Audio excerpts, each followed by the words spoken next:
Yeah, good morning. Another chapter tomorrow. Let me start without any other commentary with our lecture of today, Kant's ethics and the problem of human dignity. As you will see, it's a little bit more length and perhaps more complicated than the other lectures. Without any doubt, freedom and human dignity belong to the most important values of modern culture. Human dignity, to begin with, is widely considered as an absolute moral value, as well as the highest value of a political constitution. In this respect, one of the most quoted documents is the Universal Declaration of Human Rights from 1948. The first article states, "All human beings are born free and equal in dignity and rights." Just before, in the Constitutive Act of the United Nations, the so-called UN Charta from 1945, we find a reference to the dignity and value of the human personality.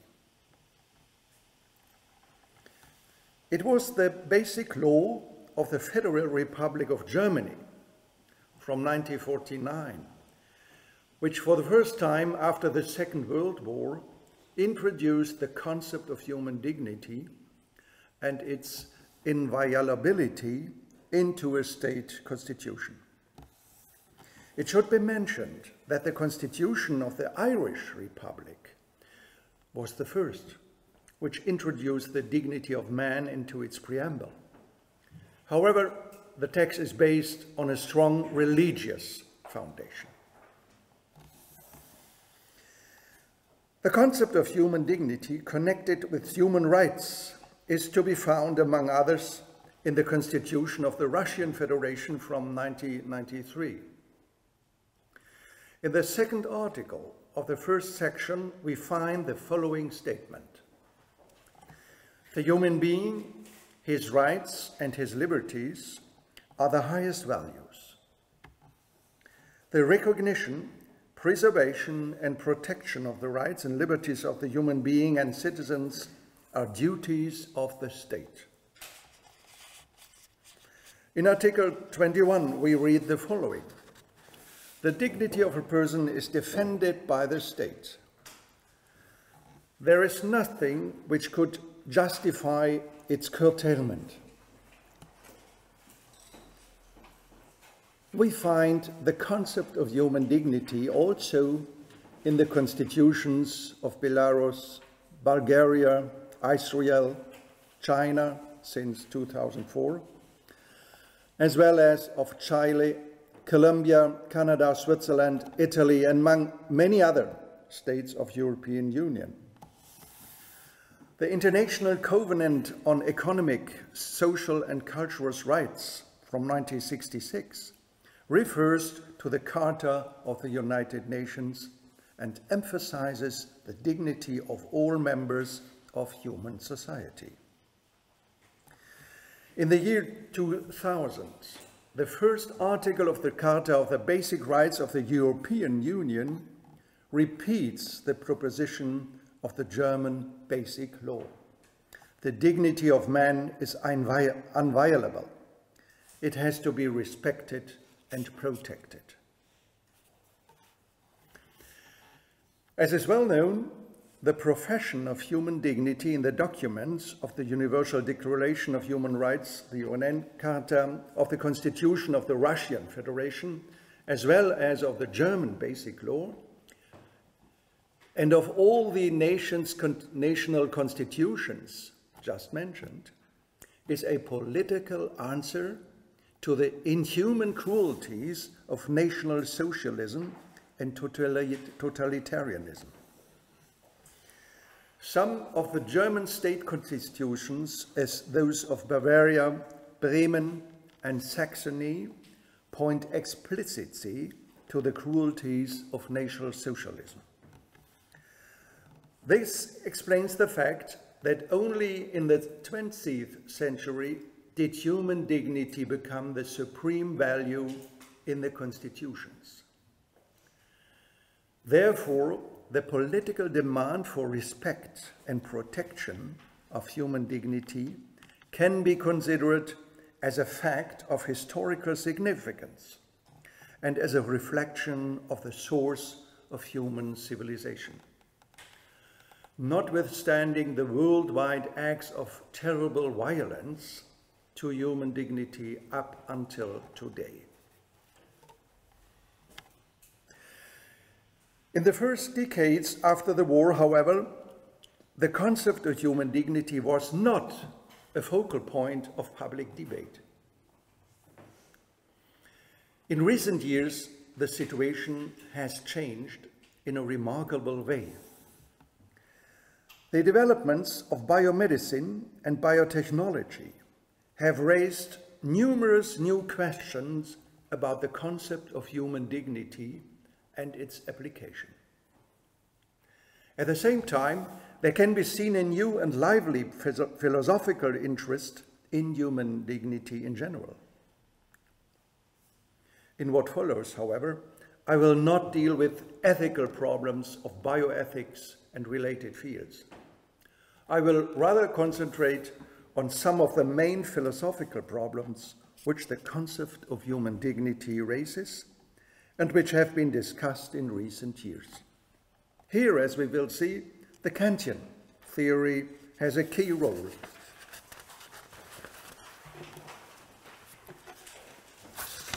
But let me first give a rough sketch of the history of the concept of human dignity up to Kant's theory. To know the history of the concept of human dignity proves to be important, since some critics of the Kantian theory today argue by means of a historical perspective. In the Greek antiquity, we don't have a concept of dignity in the sense of an internal, unchangeable, and universal quality of a human being. In the Roman antiquity, however, we have the word dignitas, but which stands for an outer, changeable quality, which refers to an elevated social or political position and the corresponding behavior, as well as the expected treatment of a person who possesses such a dignity by the other. In this sense, the concept of dignity is known and used till today. It was Cicero who introduced for the first time the above-mentioned strong concept of dignity as an eternal, unchangeable quality in his writing De Officiis. Here Cicero refers to the human nature and especially to the human mind, which distinguishes human beings from animals and which is the very reason for an elevated position which is called dignitas. This concept of human dignity has been developed within the Christian tradition. Here, the creation of the human being by God is described as the creation of an image of God, and this is connected with the concept of a substantial and immortal soul of the human being on the one hand, such special human qualities as spirit and wisdom on the other hand, as well as with a special task of dominating nature. This latter idea has retained its actuality up till our days. I jump to the epoch of the Italian Renaissance.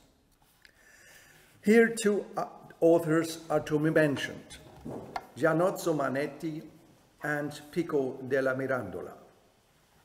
Manetti connects the idea of the human being as an image of God with the task of cultivating nature and human life by means of science, technology, and machines.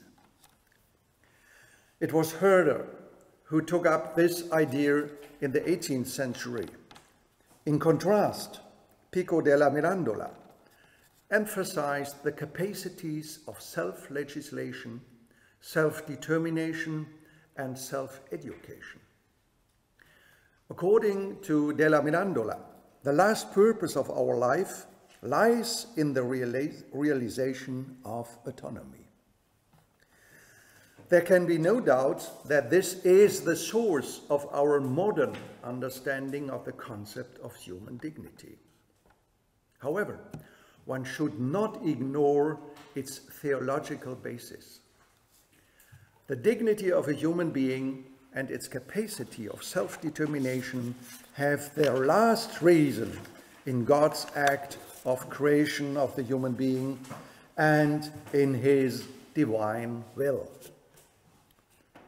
However, the way to the Kantian idea of human dignity is not far distant from here. It leads via discussions of the modern natural law tradition in the 17th century. Here, the concept of human dignity is enlarged by the idea of a universal equality and the demand for respect of all human beings. But here, the theological reason still remains valid. Kant is the first to free the concept of human dignity from theological implications. For Kant, it is the freedom of the will as autonomy, which consists in the capacity of human reason to determine itself by universal practical laws, which are valid for all rational human beings. So Kant develops a strictly rationalistic foundation of human dignity. There is no reference to God at all as the reason of morality. Now we are prepared to enter into the problems of human dignity in our days and to discuss the role which Kant's theory of dignity plays therein.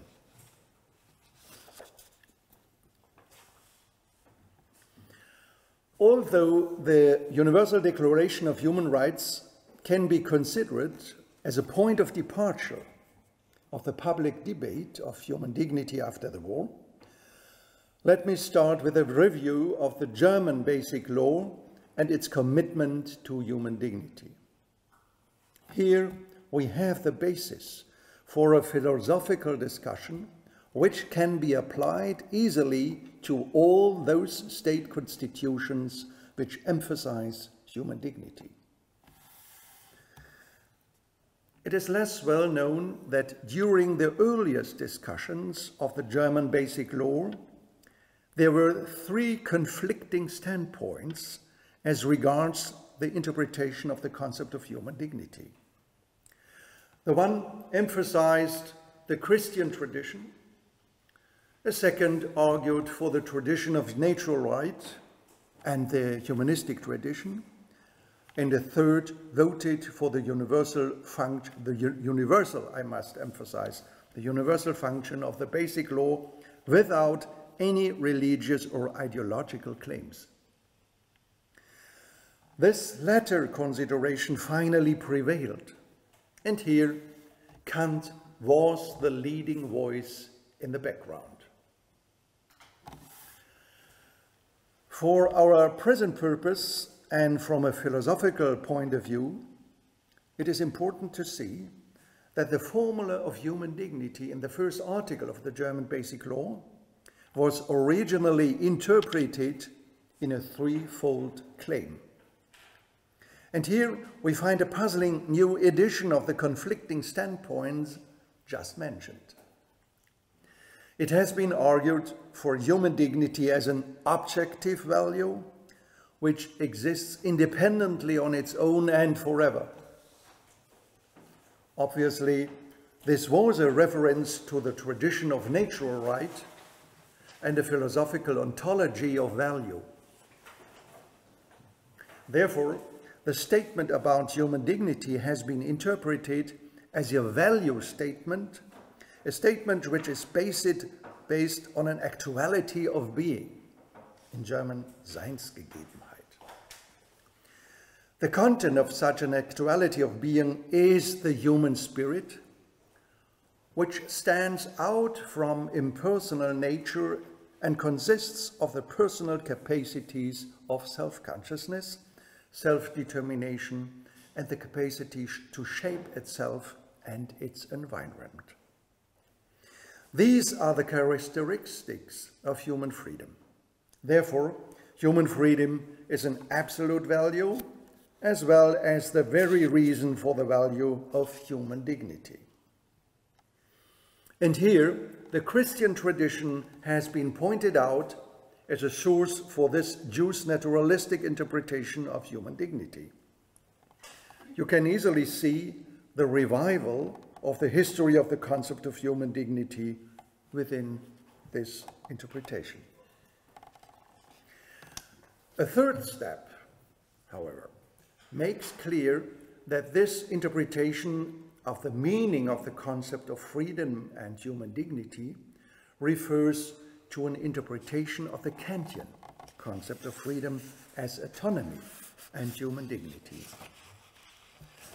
Without mentioning the name of Kant, we find the thesis that the dignity of man is violated if a person is devalued to an object, that is, to a pure medium for the purpose of someone else.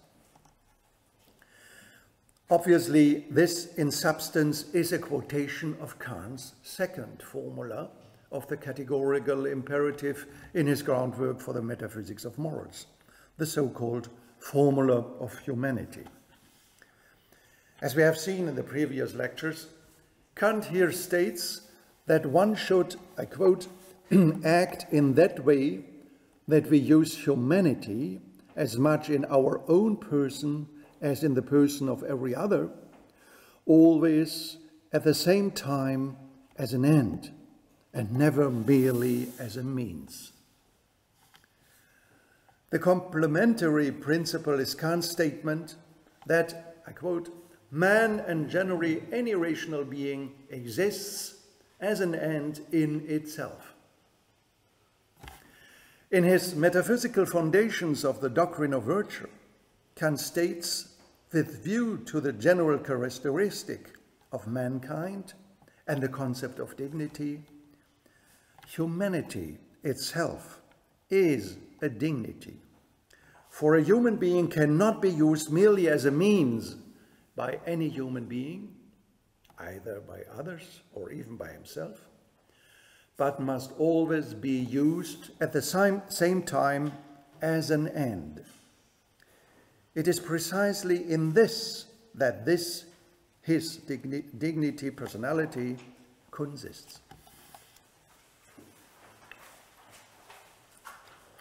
Obviously, the interpretation described above combined three different theoretical traditions,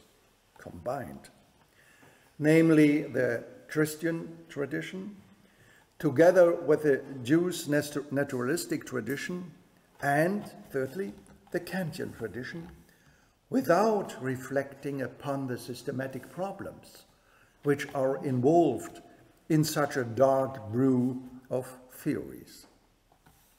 In doing this, not only were incompatible standpoints joined together. After all, the Kantian tradition can never be identified with a Christian view of dignity. But the fact was also neglected that the Parliamentary Council had decided not to refer to any religious or metaphysical commitments. And this is the case in all other appeals to human dignity in the state constitutions after the war. However, the reason for an interpretation like this might have been that after the war there was a need for a convincing foundation of general basic norms and values, like human dignity, which goes beyond the limits of constitutional right and which could help to find the way back to the tradition of Western civilization and its Christian roots.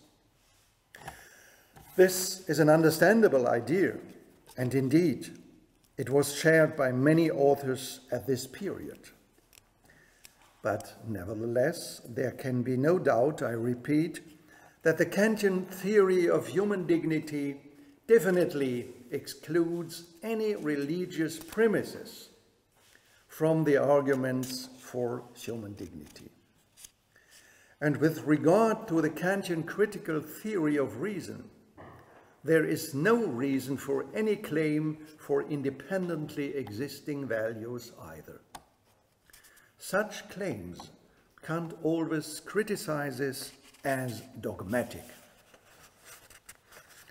In this perspective, the renouncement of any religious or metaphysical claims in the profession of human dignity must be considered as a profession of the spirit of Kant's critical philosophy.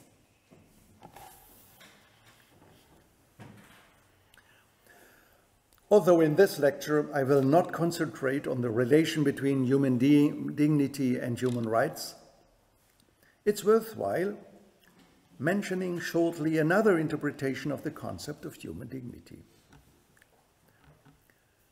This interpretation, motivated by the great developments in biomedicine and biotechnology, has been considered in the public arena as a change of era and as a revolutionary attack upon the concept of human dignity in the Kantian tradition. Let us see what the arguments are and whether they are justified. Above all, this interpretation tried to eliminate the significance of human dignity as an essential moral characteristic and as an unconditional valid basis, which is thought of as independent of the area of constitutional right. In this view, this in truth is a merely metaphysical claim which dates back to the tradition of natural law of the past, or can only be reduced to the pontifical authority of a highly personal ethical view. This was a quotation. Hence, Kant's ethics and the Kantian so-called object formula cannot be considered as a basic principle of orientation. Instead of this, human dignity must only be conceived of as a concept of constitutional right. And this means as an operative, open concept, whose juridical fruitfulness depends on reflections upon the finality which is intended by an injury of dignity, as well as on a process of evaluation of relevant circumstances in different concrete cases, and of reflections upon possible dangers, protection claims, and questions of ethical accountability. This amounts to saying that the claim for respecting and protecting human dignity is not an absolute preposition, but the result of an overall assessment. It's obvious that the rejection of an ethical foundation as a merely highly personal view is nothing more than a superficial, polemical statement. The same applies to the ironic criticism of the application of the Kantian so-called object formula as a mere challenge against any instrumentalization of man. And finally, it is simply not true, as has been argued, that the only reason for the commitment to human dignity in the discussions of the Parliamentary Council after the war has to be seen as motivated by the desire to make state terror impossible. But there is another crucial point that needs discussion. Our interpretation admits an existing core of dignity. Its relatively detailed meaning can be explained in negative terms of injury. Forced labor, terrorism of police state, intended humiliation, enslavement, torture, mass murder, forced sterilization, starving someone to death, denial of assistance in emergencies, racial and ethnic discrimination, genocide, or mass expulsion. The completeness of this list can be questioned. As you remember, I quoted some of them in the very first lecture. But what's more important and decisive, obviously, the understanding of an injury presupposes a positive idea of wherein the injury lies. Exactly, this must be called the very core of dignity. And this is nothing else but a kind of moral integrity and the capacity of self-determination which is equal to a person's being an end in itself. This must be called the very reason why it is wrong to treat a person in the ways just mentioned and why we should do just the reverse. Hence it follows that the restriction of the concept of human dignity to the area of constitutional right and the exclusion of an ethical foundation and justification of its proper meaning is false. Since the meaning of a general core of dignity, a core which has no pre-modern metaphysical or religious implication, has its very source in the rejected Kantian idea of human freedom as autonomy and its implication of no rational person's being an end in itself. This, in fact, had been intended as the theoretical background of the basic law as shown above. The farewell to Kant and the exclusion of the Kantian tradition is not convincing at all.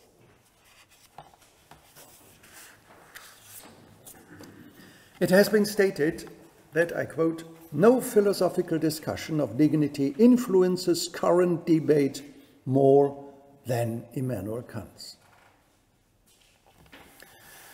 But when we now enter the inner circles of the discussion of Kant's ethical theory in our days, we find ourselves in a puzzling situation.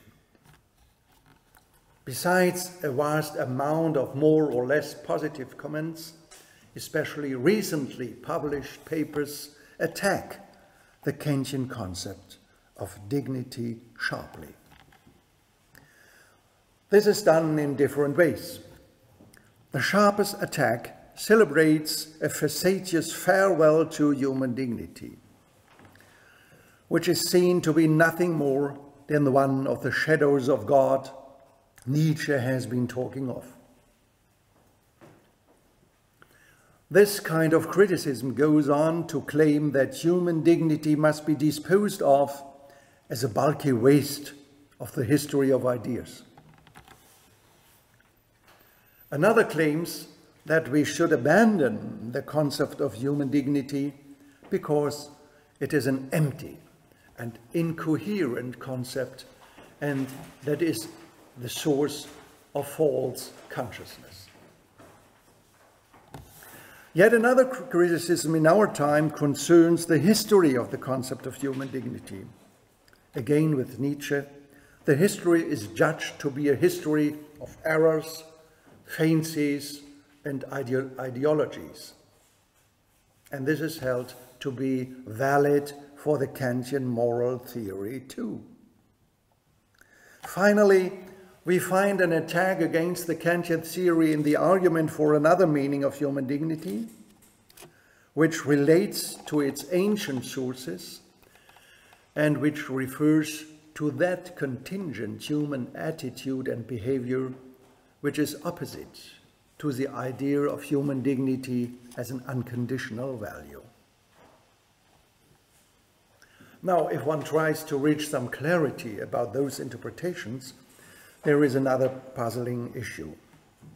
Remarkably, it leads back to the first mentioned reflections on human dignity after the war. For in some of the recent interpretations, we again find a kind of a metaphysical conception, which is ascribed to the idea of human dignity, which is similar to the interpretations put forward in the years after the war. But, and this is the decisive difference, which now serves as a critical argument against human dignity as well as against the Kantian tradition. But as we have seen, that a metaphysical conception neither can be described to the Kantian theory, nor can it be used as a critical argument. Both the interpretation and the criticism derived from it are false. And this, in short, can be shown as follows.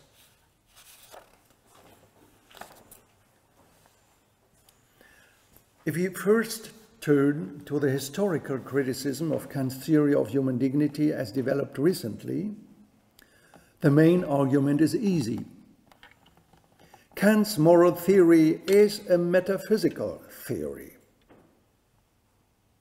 The reason is seen in Kant's reference to a pure practical reason which creates universal practical principles which are valid for all human beings and whose validity therefore is independent from all empirical judgments. This thesis, however, is nothing else but the theoretical interpretation of our moral discourse, which refers to judgment about the morally good, which are claimed to be universally valid. You remember that this was the starting point of our first lecture. But the critics conclude that the Kantian theory belongs to the metaphysical tradition in that sense which Kant criticizes by his own theory. They continue with the accusation that it contains a metaphysical theory of a person taken as a subject of moral practical reason. This subject is part of a mundus intelligibilis, and therefore it is conceived, as Kant says, of a homo noumenon. As such, it is not a means for someone else, but an end in itself. This is the reason why the human being possesses an absolutely internal value, which Kant calls dignity. But such a metaphysical theory fails. This is the critical argument, because there is no possibility of clarifying human dignity as part of natural world. Of course, there is no possibility of doing so, because the basis of our moral commitment has its source not in the way we create empirically universal propositions in reflecting on empirical events in the natural world. Those who think so have no idea of what an ethical commitment really means. It entails an unconditionally binding proposition to do or not to do something. Its binding force cannot be derived by empirical facts at all. Now, there are two consequences which have been suggested by the critics. The one is the radical farewell to human dignity. The other argues for a pragmatic position as part of a social anthropology. But none of them is convincing. The first holds that if we accept that there is no such value as human dignity, we don't lose anything. On the contrary, so we are told, we know sufficiently what intended humiliation, enslavement, torture, and other things mean, and we are also knowing the reasons for struggling against them. This story, however, is not convincing. As a matter of fact, primarily, we don't refer to any natural human facts like pain, sorrow, or painful feelings, which can be uttered by a person or being observed in the behavior of a person when we talk about cruelties like these and accuse them. We rather refer to the mental capacity of human beings to be master of itself, as Kant has put it. And this means not to be an object for someone, but to have the capacity to determine oneself by reasons in accordance with the practical intentions of other human beings. Exactly this is the meaning of human dignity in the Kantian tradition. And this tradition is alive in our moral discourse. Therefore, in truth, there is no reason for a farewell to human dignity at all. The second position does not go so far as the first. Being aware of the historical contingency of human dignity, it argues for a certain moral culture of our social life world, which is shown to be supported by the idea that all human beings possess dignity and they deserve respect and protection. Therefore, the argument runs, human dignity is nothing which exists outside or independently of human life and its history. It exists only insofar as human beings are the creators of this idea in the course of their history and commit themselves to it. But again, what does it mean in modern times, in our social life world, to understand human beings as having dignity and to commit oneself to respect and defend it? If we really make a commitment to respect and to defend a value like human dignity, we neither refer to a metaphysical value which exists radically independent of its own, nor do we refer to a contingent empirical fact of a person. And what is important, we don't respect and defend it only under contingent circumstances. We rather take it as an objective value which is essential for all human beings as such, and we take the defense of it as an unconditional obligation which we accept in our practical life. In doing so, we refer to our capacity to determine ourselves by reason. By a reason, however, which proves its existence by the capacity to distance itself from contingent circumstances of that individual person we are, and to submit ourselves to a universal perspective of action and behavior.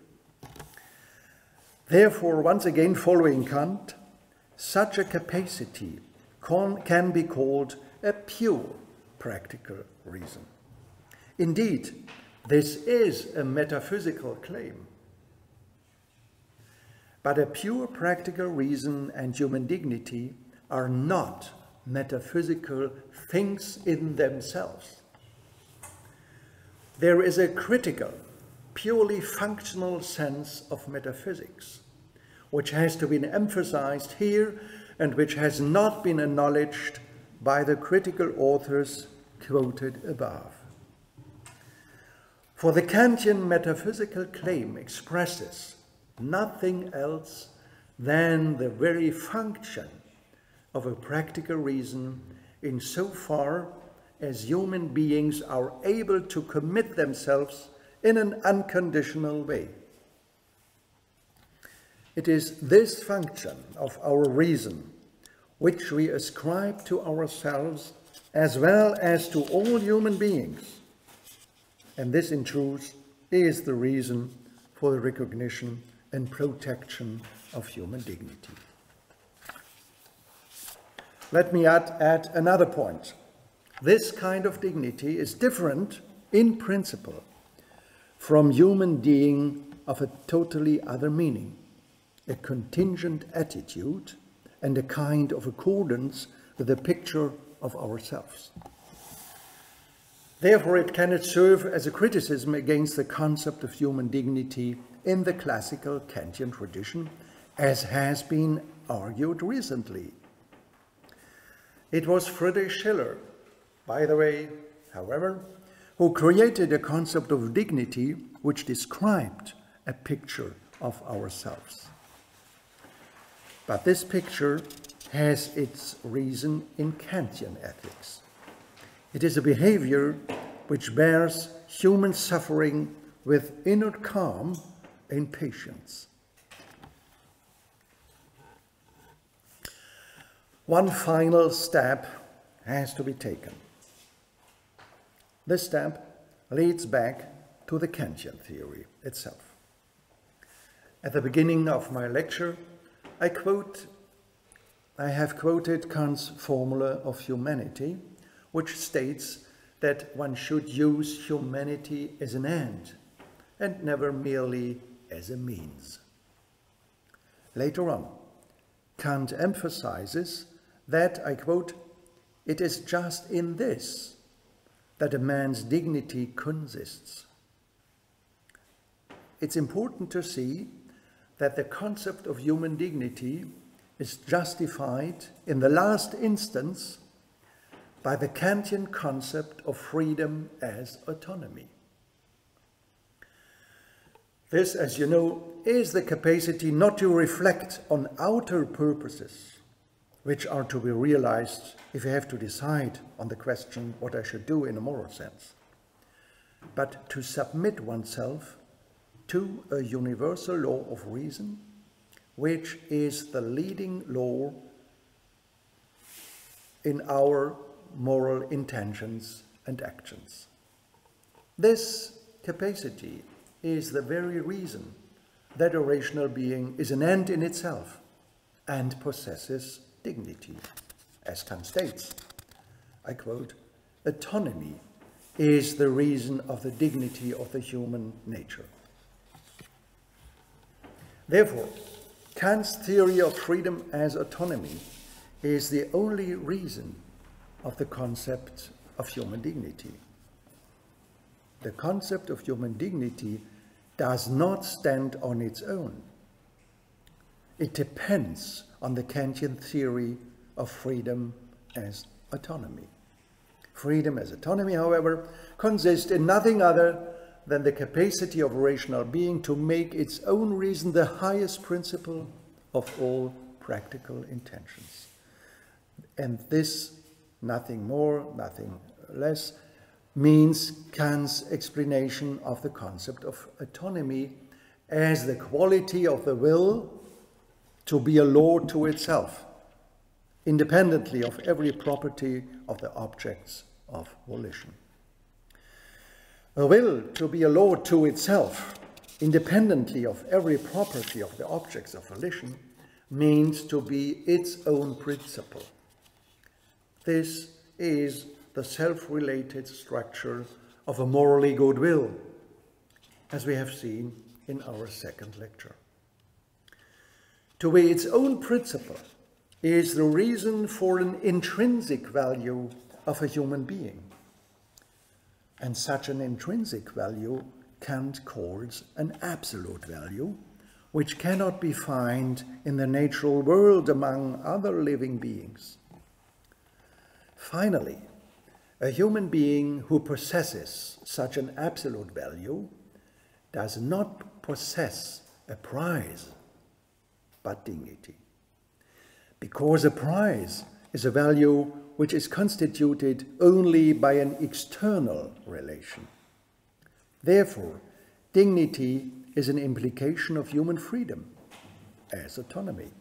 And therefore, to understand human dignity, to respect and defend it, is simply a logical implication of the nature of a human being, its freedom of autonomy. Nothing more and nothing else. That was the lecture. Thank you.